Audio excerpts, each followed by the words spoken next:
ಕರ್ನಾಟಕದ ಎಲ್ಲ ಸ್ಪರ್ಧಾ ಮಿತ್ರರಿಗೆ ಶುಭ ಕ್ಲಾಸ್ ಕಾರ್ನರ್ ಯೂಟ್ಯೂಬ್ ಚಾನಲ್ಗೆ ಆತ್ಮೀಯವಾದಂತಹ ಸ್ವಾಗತ. ಸ್ನೇಹಿತರೆ, ಇಂದಿನ ಒಂದು ವಿಡಿಯೋದಲ್ಲಿ ನಾವು ಕರ್ನಾಟಕ ಎಕ್ಸಾಮಿನೇಷನ್ ಅಥಾರಿಟಿ ಇಂದು ನಡೆಸಿರುವಂತಹ 25/1/2026 ಇವತ್ತಿನ ದಿನ ನಡೆಸಿರುವಂತಹ ನಾನ್ ಎಚ್ಕೆ ಸಂಬಂಧಪಟ್ಟಂತೆ STA ಪರೀಕ್ಷೆಗೆ ಸಂಬಂಧಪಟ್ಟಂತಹ GK ವಿಷಯದ ಸಾಮಾನ್ಯ ಜ್ಞಾನ ವಿಷಯಕ್ಕೆ ಸಂಬಂಧಪಟ್ಟಂತಹ ಸಂಪೂರ್ಣವಾದಂತಹ 100 ಪ್ರಶ್ನೆಗಳ ಕೀ ಆನ್ಸರ್ಗಳನ್ನು ನೋಡ್ತಾ ಹೋಗೋಣ.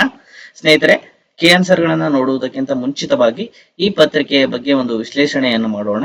ಯಾವ ವಿಷಯದ ಮೇಲೆ ಎಷ್ಟೆಷ್ಟು ಪ್ರಶ್ನೆಗಳನ್ನು ಕೇಳಲಾಗಿತ್ತು ಎನ್ನುವಂತಹ ಮಾಹಿತಿಯನ್ನ ಇಲ್ಲಿ ನೀಡಲಾಗಿದೆ.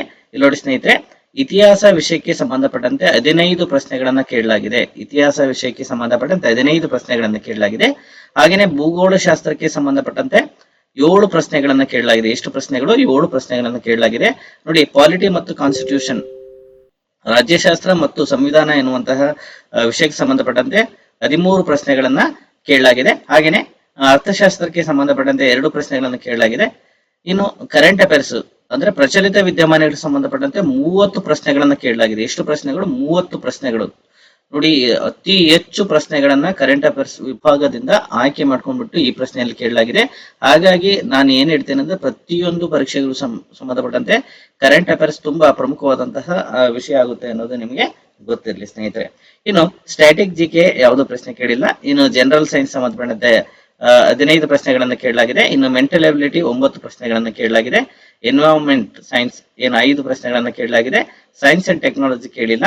ಹಾಗೆ ಪಂಚಾಯತ್ ರಾಜ್ ವ್ಯವಸ್ಥೆಗೆ ಸಂಬಂಧಪಟ್ಟಂತೆ 2 ಪ್ರಶ್ನೆಗಳನ್ನು ಕೇಳಲಾಗಿದೆ. ಕೋಆಪರೇಟಿವ್ಗೆ ಸಂಬಂಧಪಟ್ಟಂತೆ 2 ಪ್ರಶ್ನೆಗಳನ್ನು ಕೇಳಲಾಗಿದೆ. ಲ್ಯಾಂಡ್ ರಿಫಾರ್ಮ್ಸ್, ಭೂ ಸುಧಾರಣೆಗಳು, E governance, sociology, rural development ಈ ಪ್ರಶ್ನೆ ಕೇಳಿಲ್ಲ. ಒಟ್ಟಾರೆಯಾಗಿ ಈ ಪ್ರಶ್ನೆ ಪತ್ರಿಕೆಯನ್ನ ನಾವು ಸೂಕ್ಷ್ಮವಾಗಿ ಅವಲೋಕನ ಮಾಡಿದಾಗ ಅತ್ಯಂತ ಪ್ರಮುಖವಾಗಿ 30 ಪ್ರಶ್ನೆಗಳನ್ನ ಕರೆಂಟ್ ಅಫೇರ್ಸ್ ಮೇಲೆ ಕೇಳಲಾಗಿದೆ. ಎಷ್ಟು? 30 ಪ್ರಶ್ನೆಗಳನ್ನು. ಇನ್ನು ಹಿಸ್ಟ್ರಿ ಮತ್ತು ಹಿಸ್ಟ್ರಿ ಎರಡನೇ ಅತಿ ಹೆಚ್ಚು ಪ್ರಶ್ನೆಗಳು ಬಂದಂತಹ ವಿಷಯ ಆಗಿದೆ. ಇನ್ನು ಪೊಲಿಟಿ ಕಾನ್ಸ್ಟಿಟ್ಯೂಷನ್ ಸಂಬಂಧಪಟ್ಟಂತೆ ಕೂಡ 13 ಪ್ರಶ್ನೆಗಳನ್ನ ಈ ಒಂದು GK ಪೇಪರ್ ಅಲ್ಲಿ ಇವತ್ತಿನ ಒಂದು ಕೆ ನಡೆಸಿರುವಂತಹ STA GK ಪೇಪರ್ ನಲ್ಲಿ ಪ್ರಶ್ನೆಗಳು ಬಂದಿದೆ. ಹಾಗಾಗಿ ಮುಂದೆ ನಮ್ಮ ಸಿದ್ಧತೆ ಹೇಗಿರಬೇಕು ಅನ್ನೋದು ಈ ಪ್ರಶ್ನೆ ಪತ್ರಿಕೆಗಳು ಇಂದ ನಮಗೆ ಗೊತ್ತಾಗುತ್ತೆ. ಸ್ನೇಹಿತರೆ, ಯಾರೆಲ್ಲ ಮೊದಲ ಬಾರಿಗೆ ನಮ್ಮ ಯೂಟ್ಯೂಬ್ ಚಾನಲ್ ಅನ್ನು ನೋಡ್ತಾ ಇದ್ದೀರೋ ದಯವಿಟ್ಟು ಸಬ್ಸ್ಕ್ರೈಬ್ ಮಾಡ್ಕೊಳ್ಳಿ. ಹಾಗೆಯೇ ಎಲ್ಲ ಸ್ನೇಹಿತರೊಂದಿಗೆ ವಿಡಿಯೋವನ್ನ ಶೇರ್ ಮಾಡಿ ಸ್ನೇಹಿತರೆ. ಬನ್ನಿ ಸ್ನೇಹಿತರೆ, ಪ್ರಶ್ನೆಗಳನ್ನ ನೋಡ್ತಾ ಕೀ ಆನ್ಸರ್ ಅನ್ನ ನೋಡ್ತಾ ಹೋಗೋಣ. ಪ್ರಶ್ನೆ ಹೀಗಿದೆ: ಈ ಕೆಳಗೆ ನೀಡಲಾದಂತಹ ಮಾನವ ಜೀರ್ಣಕ್ರಿಯೆ ಹಂತಗಳನ್ನು ಕ್ರಮಾನುಗತವಾಗಿ ತಿಳಿಸಿ ಅಂತ ಹೇಳಿದೆ. ಇಲ್ಲಿ ನೋಡಿ, ಮಾನವನ ಒಂದು ಡೈಜೆಷನ್ ಏನ್ ಪ್ರೊಸೆಸ್ ಅಂತ ಇರುತ್ತಲ್ಲ, ಜೀರ್ಣಕ್ರಿಯೆಗೆ ಸಂಬಂಧಪಟ್ಟಂತೆ ತುಂಬಾ ಸುಲಭವಾದಂತಹ ಪ್ರಶ್ನೆ ಆಗಿದೆ. ಇಲ್ಲಿ ಸರಿಯಾದಂತಹ ಉತ್ತರ ಯಾವ್ದಾಗುತ್ತೆ? ಆಪ್ಷನ್ಸ್ 2 ಆಗುತ್ತೆ. ನೋಡಿ, ಮೊದಲನೇದಾಗಿ ಯಾವ್ದು ಬರುತ್ತೆ ಹೇಳಿ? ಸ್ವೀಕರಣೆ ಮಾಡ್ತೀವಿ, ಆಹಾರವನ್ನು ಸ್ವೀಕರಿಸ್ತಕ್ಕಂಥದ್ದು. ಎರಡನೇದು, ಆಹಾರ ಸ್ವೀಕರಿಸಿದ ನಂತರ ಬಾಯಿ ಮತ್ತು ಗಂಟಲಿನ ಮೂಲಕ ಜಠರ ಮತ್ತು ಸಣ್ಣ ಕರುಳನ್ನ ಸೇರಿ ಏನಾಗುತ್ತೆ? ಜೀರ್ಣಕ್ರಿಯೆ ಆಗುತ್ತೆ. ಆನಂತರ ಏನಾಗುತ್ತೆ? ಸಣ್ಣ ಕರುಳುಗಳು ಮತ್ತು ದೊಡ್ಡ ಕರುಳು ಮತ್ತು ಜಠರದ ಮೂಲಕ ಸಣ್ಣ ಕರುಳಿನಲ್ಲಿ ಇರ್ತಕ್ಕಂಥ ವಿಲ್ಲೈಗಳಂತ ಇರುತ್ತೆ. ವಿಲ್ಲೈಗಳ ಮೂಲಕ ಏನಾಗುತ್ತೆ? ಆಹಾರ ಒಂದು ದ್ರವ ರೂಪದಲ್ಲಿ ಏರೈಕೆಯಾಗಿ ರಕ್ತಕ್ಕೆ ಏನಾಗುತ್ತೆ? ಹೀರುವಿಕೆ ಆಗಿ ಶಕ್ತಿಯಾಗಿ ಪರಿವರ್ತನೆ ಹೊಂದುತ್ತೆ. ಆನಂತರ ಏನಾಗುತ್ತೆ ಅಂದ್ರೆ ಸ್ನೇಹಿತರೆ, ಸ್ವಾಂಗೀಕರಣ ಆಗುತ್ತೆ. ಫೈನಲ್ ಆಗಿ ಏನಾಗುತ್ತೆ? ಜೀರ್ಣಕ್ರಿಯೆ ಆಗಿಬಿಟ್ಟು ಹೊರ ಹಾಕುತ್ತೆ. ಇದು ಏನು ಮಾನವನ ಜೀರ್ಣಕ್ರಿಯೆ ಸರಿಯಾದಂತಹ ಹಂತಗಳಾಗಿದೆ. ಇಲ್ಲಿ ಸರಿಯಾದಂತಹ ಉತ್ತರ EBACD. ಇದು ತುಂಬಾ 7th ಅಲ್ಲಿ 6 ಮತ್ತು 6 ಮತ್ತು 7ನೇ ಕ್ಲಾಸ್ ಅಲ್ಲಿ ಈ ಒಂದು ಏನು ಪಠ್ಯ ಪುಸ್ತಕಕ್ಕೆ ಸಂಬಂಧಪಟ್ಟಂತಹ ಪ್ರಶ್ನೆ, ಸುಲಭವಾದಂತಹ ಪ್ರಶ್ನೆ ಇಲ್ಲಿ ಕೇಳಲಾಗಿದೆ ನೋಡಿ ಸ್ನೇಹಿತರೆ. ಇನ್ನು ಎರಡನೇ ಪ್ರಶ್ನೆಯನ್ನು ನೋಡೋಣ. ಒಂದು ವಸ್ತುವನ್ನು ಸಂಪೂರ್ಣವಾಗಿ ಅಥವಾ ಭಾಗಶಃ ದ್ರವದಲ್ಲಿ ಮುಳುಗಿಸಿದಾಗ ಅದರಿಂದ ಪಲ್ಲಟಗೊಂಡ ದ್ರವದ ತೂಕದಷ್ಟೇ ಮೇಲ್ಮುಖ ಬಲವನ್ನ ಇದು ಅನುಭವಿಸುತ್ತದೆ ಅಂತೇಳಿ ಇದೆ. ಇಲ್ಲಿ ಸರಿಯಾದಂತಹ ಉತ್ತರ ಯಾವ್ದಾಗುತ್ತೆ? ಆರ್ಕಿಮಿಡಿಸ್ ತತ್ವ ಆಗುತ್ತೆ. ಇದು ಕೂಡ ತುಂಬಾ ಬಾರಿ ಪ್ರಶ್ನೆಯನ್ನು ಕೇಳಲಾಗಿದೆ ನೋಡಿ ಸ್ನೇಹಿತರೆ. ಯಾವುದು? ಆರ್ಕಿಮಿಡಿಸ್ ತತ್ವ. ಇದು ಹಲವಾರು ಬಾರಿ ಪ್ರಶ್ನೆಯನ್ನು ಕೇಳಲಾಗಿದೆ. ಈ ಆರ್ಕಿಮಿಡಿಸ್ ತತ್ವ ಅಂದ್ರೇನು, ನ್ಯೂಟನ್ ನಿಯಮ ಅಂದ್ರೇನು, ಐನ್ಸ್ಟೀನ್ ಸಾಪೇಕ್ಷ ಸಿದ್ಧಾಂತ ಅಂದ್ರೇನು, ಬರ್ನೌಲಿ ನಿಯಮ ಅಂದ್ರೆ ಏನು ಅಂತೇಳಿ ಇವೆಲ್ಲ ಕೂಡ ನಿಮ್ಗೆ ಗೊತ್ತಿರಬೇಕಾಗಿದೆ. ಇವೆಲ್ಲ ಕೂಡ ಸಾಮಾನ್ಯ ವಿಜ್ಞಾನ ಏನು ಬೇಸಿಕ್ ವಿಜ್ಞಾನ ಏನು 6ರಿಂದ 10ನೇ ತರಗತಿ ಪುಸ್ತಕದಲ್ಲಿ ಕಂಪ್ಲೀಟ್ ಆಗಿ ಈ ಎಲ್ಲ ನಿಯಮಗಳು ಕೂಡ ಕೊಡಲಾಗಿದೆ. ಬೇಸಿಕ್ ಆಗಿ ಈ ಎಲ್ಲ ತತ್ವಗಳು ಕಂಪ್ಲೀಟ್ ಆಗಿ ನಿಮ್ಗೆ ಸೈನ್ಸ್ ನಲ್ಲಿ ಗೊತ್ತಿರಬೇಕಾಗುತ್ತೆ. ಇನ್ನು 3ನೇ ಪ್ರಶ್ನೆಯನ್ನು ನೋಡೋಣ. ಇದು ಕೂಡ ಸಾಮಾನ್ಯ ವಿಜ್ಞಾನಕ್ಕೆ ಸಂಬಂಧಪಟ್ಟಂತ ಪ್ರಶ್ನೆ ಆಗಿದೆ. ಉದ್ದ ವಾಹಕ ತಂತಿಗಳು ಇಲ್ಲಿ ಹೇಳಿಕೆಗಳನ್ನು ಕೇಳಿದರೆ ಚಿಕ್ಕ ವಾಹಕ ತಂತಿಗಳಿಗಿಂತ ಹೆಚ್ಚಿನ ಪ್ರತಿರೋಧವನ್ನು ಹೊಂದಿರುತ್ತದೆ. ವಾಹಕ ತಂತಿಯ ಪ್ರತಿರೋಧವು ಅದರ ಉದ್ದಕ್ಕೆ ವಿಲೋಮಾನುಪಾತದಲ್ಲಿ ಇರುತ್ತದೆ ಅಂತ ಹೇಳಿದೆ. ಹೇಳಿಕೆ 1 ಸರಿ ಇದೆ. ಹಾಗೇನೆ ಹೇಳಿಕೆ 2 ತಪ್ಪಾಗಿದೆ, ವಿಲೋಮಾನುಪಾತದಲ್ಲಿ ಇರೋದಿಲ್ಲ, ಹಾಗಾಗಿ ಈ ಹೇಳಿಕೆ ತಪ್ಪಾಗುತ್ತೆ. ಇಲ್ಲಿ ಸರಿಯಾದಂತಹ ಉತ್ತರ ಆಪ್ಷನ್ 3. ಹೇಳಿಕೆ 1 ಸರಿಯಾಗಿದೆ, ಆದರೆ ಹೇಳಿಕೆ 2 ತಪ್ಪಾಗಿದೆ. ಇನ್ನು 3ನೇ ಪ್ರಶ್ನೆ ನೋಡಿ, ಇಲ್ಲಿ ಹೊಂದಿಸಿ ಬರಕ್ಕೆ ಕೇಳಿದರೆ ಕಂಪನಾವೃತ್ತಿ, ಕಂಪನಾವಧಿ, ಶಬ್ದದ ತಾರತಮ್ಯ, ಶಬ್ದದ ಸ್ಥಾಯಿ ಅಂತ ಇದೆ. ಇಲ್ಲಿ ಸರಿಯಾದಂತಹ ಉತ್ತರ ಆಪ್ಷನ್ 4 ಆಗುತ್ತೆ. A2 ಕಂಪನಾವೃತ್ತಿ ಅಂತಕ್ಕಂಥದ್ದು 1 ಸೆಕೆಂಡ್ನಲ್ಲಿ ಉಂಟಾದಂತಹ ಕಂಪನಗಳ ಸಂಖ್ಯೆ ಅಂತಕ್ಕಂಥದ್ದನ್ನ ನಾವು ಹೇಳ್ಬೋದು. ಇದು ಕೂಡ ತುಂಬಾ ಈಸಿ ಆದಂತಹ ಪ್ರಶ್ನೆ. ಸೈನ್ಸ್ ಯಾರು ಚೆನ್ನಾಗಿ ಓದ್ಕೊಂಡಿರ್ತಾರೆ ಅವ್ರಿಗೆ. ಇನ್ನು ಕಂಪನದ ಅವಧಿಯನ್ನು ಒಂದು ಪೂರ್ಣ ಕಂಪನಕ್ಕೆ ತೆಗೆದುಕೊಂಡಂತಹ ಕಾಲ. ಇನ್ನು ಶಬ್ದದ ತಾರಕತೆ ಅಂತಂದ್ರೆ ಆಂಪ್ಲಿಟ್ಯೂಡ್ ಆಧರಿಸಿರುತ್ತೆ. ಇನ್ನು D3 ಶಬ್ದದ ಸ್ಥಾಯಿ ಅಂತಂದ್ರೆ ಆವರ್ತನ ಅಂತೇಳಿ, ಫ್ರೀಕ್ವೆನ್ಸಿ ಅಂತ ಹೇಳಿ ಕರೆಯಲಾಗುತ್ತೆ. ಕೆಲವೊಂದು ಪ್ರಶ್ನೆಗಳು ಸೈನ್ಸ್ ಅಲ್ಲಿ ಕನ್ನಡದಲ್ಲಿ ಸರಿಯಾಗಿ ಅರ್ಥ ಆಗುವುದಿಲ್ಲ, ನಾವು ಇಂಗ್ಲಿಷ್ ನಲ್ಲಿ ನೋಡ್ಕೊಳ್ಬೇಕಾಗುತ್ತೆ. ಇನ್ನು ನೆಕ್ಸ್ಟ್ ನೋಡಿ, ಒಬ್ಬ ನುರಿತ ಕ್ರಿಕೆಟಿಗ ಒಂದು ಚೆಂಡನ್ನು ಕ್ಯಾಚ್ ಹಿಡಿಯುವಾಗ ತನ್ನ ಕೈಗಳನ್ನು ಕೆಳಗೆ ಮಾಡುತ್ತಾನೆ. ಹೀಗೆ ಮಾಡುವುದರ ವೈಜ್ಞಾನಿಕ ಕಾರಣ ಏನು? ಇದು ನೋಡು ಅಪ್ಲೈಡ್ ಸೈನ್ಸ್ ಆಗಿದೆ. ಯಾಕೆ ಕೈಯನ್ನ ಕ್ಯಾಚ್ ಹಿಡಬೇಕಾದ್ರೆ ಕೈಯನ್ನ ಕೆಳಮುಖವಾಗಿ ಮಾಡ್ತಾನೆ, ಅಥವಾ ಕೆಳಕ್ಕೆ ಆ ಬಾಲ್ ಬರುವಂತಹ ಒಂದು ದಿಕ್ಕಿನಲ್ಲಿ ಕೆಳಗೆ ಕೈಯನ್ನು ಯಾಕೆ ತೆಗೆದುಕೊಂಡು ಹೋಗ್ತಾನೆ ಅಂತೇಳಿ ಪ್ರಶ್ನೆ ಕೇಳಲಾಗಿದೆ. ಇದು ಹಿಮ್ಮೆಟ್ಟಿಸುವ ಬಲವನ್ನು ಹೆಚ್ಚು ಸಮಯದವರೆಗೆ ಹಾಕಲೆಂದೇ ಈ ರೀತಿ ಮಾಡಲಾಗುತ್ತೆ ಅನ್ನೋದು ವೈಜ್ಞಾನಿಕವಾದಂತಹ ಕಾರಣ, ಮತ್ತು ಉತ್ತರವು ಕೂಡ 2 ಆಗುತ್ತೆ. ಇನ್ನು ವಾಹನಗಳಲ್ಲಿ ನೀರು ತಂಪುಕ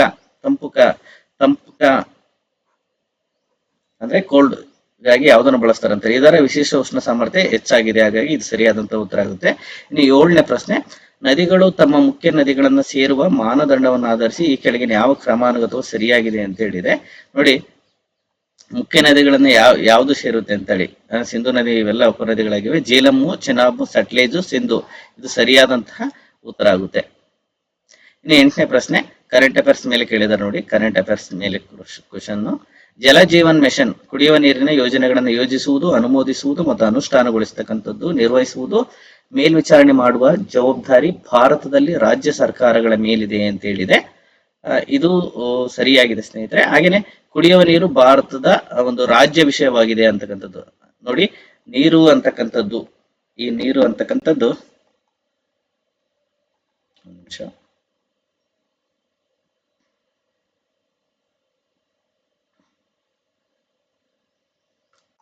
ನೀರು ಇದೆಯಲ್ಲ, ನೀರು ಯಾವ ಪಟ್ಟಿಯಲ್ಲಿ ಬರುತ್ತೆ ಹೇಳಿ? ರಾಜ್ಯ ಪಟ್ಟಿಯಲ್ಲಿ ಬರುವಂತಹ ವಿಷಯ ಆಗಿದೆ. ಯಾವ ಪಟ್ಟಿಯಲ್ಲಿ? ರಾಜ್ಯ ಪಟ್ಟಿಯಲ್ಲಿ ಬರುವಂತಹ ವಿಷಯವಾಗಿದೆ ನೋಡಿ. ಇನ್ನು ಡಿಸೆಂಬರ್ 2025ರಂತೆ ಭಾರತ ಮತ್ತು ಕರ್ನಾಟಕ ರಾಜ್ಯದಲ್ಲಿರುವ ರಾಮ್ಸರ್ ತಾಣಗಳ ಒಟ್ಟು ಸಂಖ್ಯೆ ಕ್ರಮಾನುಗತವಾಗಿ ಎಷ್ಟಿದೆ ಅಂತೇಳಿ ಕೇಳಲಾಗಿದೆ.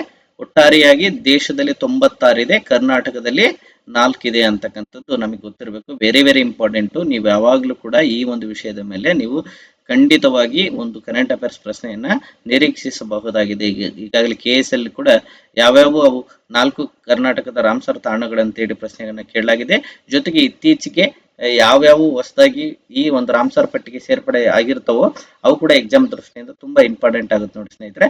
ಹಾಗೆ ನಿಮಗೊಂದು ಪ್ರಶ್ನೆ, ಏನ್ ಮಾಡಿ ಅಂತಂದ್ರೆ ಕರ್ನಾಟಕದಲ್ಲಿ ಇರ್ತಕ್ಕಂಥ ರಾಮ್ಸರ್ ತಾಣಗಳನ್ನ ಲಿಸ್ಟ್ ಮಾಡಿ ಕಮೆಂಟ್ ಅಲ್ಲಿ ನೀವು ಆನ್ಸರ್ ಗಳನ್ನ ನೀಡ್ತಾ ಹೋಗಿ. ನೆಕ್ಸ್ಟ್ ಪ್ರಶ್ನೆ ನೋಡಿ, 10ನೇ ಪ್ರಶ್ನೆ. ಇಲ್ಲಿ ಕೂಡ ಏನು ಪರಿಸರ ಅಥವಾ ವಿಜ್ಞಾನಕ್ಕೆ ಸಂಬಂಧಪಟ್ಟಂತೆ ಪ್ರಶ್ನೆಯನ್ನು ಕೇಳಲಾಗಿದೆ. ಪರಿಸರ ಸಂರಕ್ಷಣೆ ಕಾಯ್ದೆ, ವಾಯು ಮಾಲಿನ್ಯ ನಿಯಂತ್ರಣ ಕಾಯ್ದೆ, ಜಲಮಾಲಿನ್ಯ ನಿಯಂತ್ರಣ ಕಾಯ್ದೆ, ಮಾಂಟ್ರಿಯಲ್ ಒಪ್ಪಂದ. ಇದು ಯಾರೆಲ್ಲ ಸ್ವಲ್ಪ ಇನ್ ಡೆಪ್ತ್ ಆಗಿ ಓದಿರ್ತಾರೋ ಅವ್ರಿಗೆ ತುಂಬಾ ಈಸಿ ಆದಂತಹ ಪ್ರಶ್ನೆ ನೋಡಿ. ಪರಿಸರ ಸಂರಕ್ಷಣೆ ಕಾಯ್ದೆ 1986 ಬರುತ್ತಂತ ಗೊತ್ತಿದೆ ನಮಗೆ. ಇನ್ನು ವಾಯು ಮಾಲಿನ್ಯ ನಿಯಂತ್ರಣ ಕಾಯ್ದೆ 1980, ಜಲಮಾಲಿನ್ಯ ನಿಯಂತ್ರಣ ಕಾಯ್ದೆ 1974, ಮಾಂಟ್ರಿಯಲ್ ಒಪ್ಪಂದ ಕಾಯ್ದೆ 1989. ಈ ಒಂದು ಪ್ರಶ್ನೆಯಿಂದ ನಾವ್ ಏನ್ ತಿಳ್ಕೊಬಹುದು ಅಂತಂದ್ರೆ, ಪರಿಸರಕ್ಕೆ ಸಂಬಂಧಪಟ್ಟಂತೆ ಯಾವ್ಯಾವ ಕಾಯ್ದೆಗಳು ರಾಷ್ಟ್ರೀಯ ಹಂತದಲ್ಲಿ ಇರಬಹುದು, ಅಂತಾರಾಷ್ಟ್ರೀಯ ಹಂತದಲ್ಲಿ ಇರಬಹುದು, ಅವು ಸಮಾವೇಶಗಳು ಇರಬಹುದು, ಇವೆಲ್ಲ ಕೂಡ ಎಕ್ಸಾಮ್ ದೃಷ್ಟಿಯಿಂದ ತುಂಬಾ ಇಂಪಾರ್ಟೆಂಟ್ ಆಗುತ್ತೆ ನೋಡಿ. ನೆಕ್ಸ್ಟ್ ಪ್ರಶ್ನೆ 11ನೇದು, ಅಪಾಯಕ್ಕೊಳಗಾಗುವ ಸಂಭವವಿರುವಂತಹ ಎಂಡೇಂಜರ್ಡ್ ಅಥವಾ ಭಯದಲ್ಲಿರುವ threat and vulnerable, endangered, threatened and vulnerable ಜೀವಿಗಳ ದತ್ತಾಂಶವನ್ನು ಪ್ರಕಟಿಸುವಂತಹ ಸಂಸ್ಥೆ ಯಾವುದು? IUCN ಅಂತಕ್ಕಂಥದ್ದು. IUCN ಅಂತಕ್ಕಂಥದ್ದು ಇದು ನಿಮ್ಗೆ ಗೊತ್ತಿರಲಿ ಸ್ನೇಹಿತರೆ. ನೆಕ್ಸ್ಟ್ ಪ್ರಶ್ನೆ, ಚರಂಡಿಯ ಕೊಳಚೆ ನೀರಿನಲ್ಲಿ ಜೈವಿಕ ವಿಘಟನೆ ಹೊಂದಬಹುದಾದಂತಹ ಸಾವಯವ ವಸ್ತುಗಳು ಎಷ್ಟಿವೆ ಎಂಬುದನ್ನೇ ಯಾವುದರಿಂದ ಅಳತೆ ಮಾಡ್ತಾರಂತ? ಜೀವ ರಾಸಾಯನಿಕ ಆಮ್ಲಜನಕ ಬೇಡಿಕೆ ಅಂತೇಳಿ ಕರಿತೀವಿ. ಬಯೋ ಆಕ್ಸಿಜನ್ ಡಿಮ್ಯಾಂಡ್ ಅಂತ ಕರಿತೀವಿ. BOD, ಬಯೋ ಆಕ್ಸಿಜನ್ ಡಿಮ್ಯಾಂಡ್ ಅಂತ ಹೇಳಿ ಕರಿತೀವಿ. ಇದರ ಮೂಲಕ ಅಳೆಯಲಾಗುತ್ತೆ. ಏನು ಅಂತಂದ್ರೆ, ಈ ಒಂದು ಚರಂಡಿ ಅಥವಾ ನೀರಿನಲ್ಲಿ ಆ ಒಂದು ಜೀವ ರಾಸಾಯನಿಕ ಆಮ್ಲಜನಕ ಎಷ್ಟಿದೆ ಅಂದ್ರೆ ಪ್ರಾಣಿಗಳಿಗೆ ಜೀವಿಸೋಕೆ ಅಗತ್ಯವಾದಂತಹ ಒಂದು ಏನು ಅದರಲ್ಲಿ ವಿಲೀನಗೊಂಡಿರುವಂತಹ ಆಮ್ಲಜನಕದ ಪ್ರಮಾಣ ಏನಾಗುತ್ತೆ, ಕಡಿಮೆ ಆದಂತೆಲ್ಲ ಅಲ್ಲಿರ್ತಕ್ಕಂಥ ಮೀನುಗಳು ಅಥವಾ ಜಲಚರಗಳು ಸಾಯ್ತಾ ಹೋಗುತ್ತೆ. ಹಾಗಾಗಿ ನೀರಿನ ಆರೋಗ್ಯ ಯಾವುದರಿಂದ ನಿರ್ಧಾರ ಆಗುತ್ತೆ ಅಂದ್ರೆ ಆ ಒಂದು ನೀರಿನಲ್ಲಿ ವಿಲೀನ ಅಥವಾ ಕರಗಿರುವಂತಹ ಆಮ್ಲಜನಕದ ಬೇಡಿಕೆಯ ಆಧಾರದ ಮೇಲೆ ಅಲ್ಲಿನ ನೀರಿನ ಮಾಲಿನ್ಯದ ಗುಣಮಟ್ಟ ಗೊತ್ತಾಗುತ್ತೆ. ಹಾಗಾಗಿ ಸರಿಯಾದಂತಹ ಉತ್ತರ ಜೀವ ರಾಸಾಯನಿಕ ಆಮ್ಲಜನಕದ ಬೇಡಿಕೆಯಾಗಿದೆ. ಇನ್ನು 13ನೇ ಪ್ರಶ್ನೆ, ನೆಲದ ವಾತಾವರಣದಿಂದ ಮೇಲ್ಭಾಗದವರೆಗೆ ಇರುವ ಗಾಳಿಯ ಕಾಲಂನಲ್ಲಿ ಇರುವ ಓಜೋನ್ ಪದರದ ದಪ್ಪವನ್ನು ಇದರಿಂದ ಅಳೆಯಲಾಗುತ್ತೆ. ನೋಡಿ, ತುಂಬಾ ಈಸಿ ಇದೆ.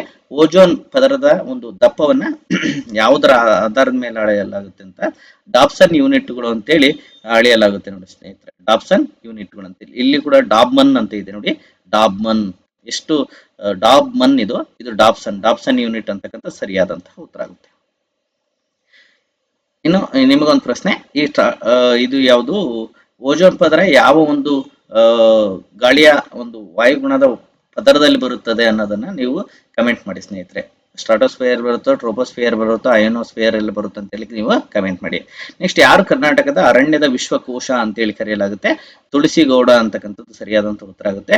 ನೆಕ್ಸ್ಟ್, ಇತ್ತೀಚೆಗೆ ಸಾಲು ಮರದ ತಿಮ್ಮಕ್ಕ ನಿಧನ ಹೊಂದಿದ್ದಾರೆ. ಮುಂದೆ ಕೂಡ ಎಕ್ಸಾಮ್ ದೃಷ್ಟಿಯಿಂದ ಸಾಲು ಮರದ ತಿಮ್ಮಕ್ಕ ತುಂಬಾ ಇಂಪಾರ್ಟೆಂಟ್ ಆಗುತ್ತೆ ನೋಡಿ. ಇದು ಕರೆಂಟ್ ಅಫೇರ್ ಪ್ರಶ್ನೆ. ಫೆಬ್ರವರಿ 2025ರಲ್ಲಿ ಕೇಂದ್ರ ಪೆಟ್ರೋಲಿಯಂ ಮತ್ತು ನೈಸರ್ಗಿಕ ಅನಿಲ ಸಚಿವಾಲಯ ಎಲ್ಪ್ ನೀತಿ ಅಡಿಯಲ್ಲಿ 3 ಬ್ಲಾಕ್ಗಳ ಹೈಡ್ರೋಕಾರ್ಬನ್ ಅನ್ವೇಷಣೆಗಾಗಿ ಬಿಡ್ಗಳನ್ನು ಆಹ್ವಾನಿಸಿತು. ಕೆಳಗಿನ ಒಂದು ಯಾವ ಸೂಕ್ಷ್ಮ ಪರಿಸರ ಪ್ರದೇಶದ ಪ್ರತಿಘಟನೆಗಳಿಗೆ ಕೇಂದ್ರವಾಗುತ್ತೆ ಅಂತ ಹೇಳಿದೆ? ಇದು ವೆಡ್ಜ್ ಬ್ಯಾಂಕ್ ಸರಿಯಾದಂತಹ ಉತ್ತರ ಆಗುತ್ತೆ. ನೆಕ್ಸ್ಟ್ ನೋಡಿ, ಇಲ್ಲಿ ಮೆಂಟಲ್ ಕ್ವಶನ್ ಕೇಳಲಾಗಿದೆ. 6 ಜನರಿರುವ ಒಂದು ಕುಟುಂಬದಲ್ಲಿ ರಾಜು ಎಂಬುವರು ರೋಹಿತ್ನ ತಂದೆಯಾಗಿದ್ದು ಆಶಾರವರನ್ನು ವಿವಾಹವಾಗಿರುತ್ತಾರೆ. ರಾಜುನ ಸಹೋದರಿ ಹೆಸರು ರೇಖಾ ಆಗಿದ್ದು ರೇಖಾರ ಮಗಳ ಹೆಸರು ಶ್ವೇತಾ ಆಗಿರುತ್ತೆ. ರೋಹಿತ್ಗೆ ರೀತು ಎಂಬ ಸಹೋದರಿ ಇದ್ದಾಳೆ. ಹಾಗಾದರೆ ರಾಜು ರಿತುವಿನೊಂದಿಗೆ ಯಾವ ರೀತಿ ರಕ್ತ ಸಂಬಂಧವನ್ನು ಹೊಂದಿರ್ತಾರೆ ಅಂತೆ? ಇದು ಮಾನಸಿಕ ಸಾಮರ್ಥ್ಯ ಪ್ರಶ್ನೆ.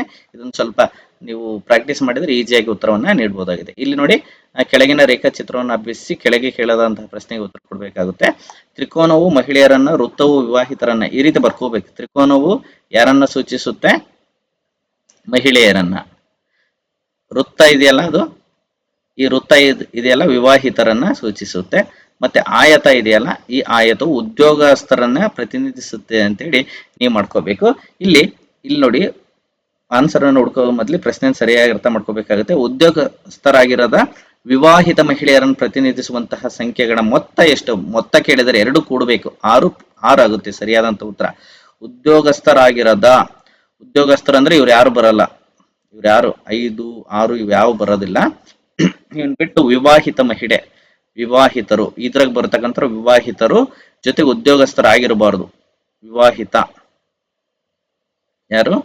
ವಿವಾಹಿತ ಬರುತ್ತೆ ನೋಡಿ. ಇದು ಮತ್ತೆ ಇವೆರಡು ಬರುತ್ತೆ. 4 + 2 ಎಷ್ಟಾಗುತ್ತೆ? 6 ಆಗುತ್ತೆ. ಸರಿಯಾದಂತ ಉತ್ತರ 6, ಆಪ್ಷನ್ 4.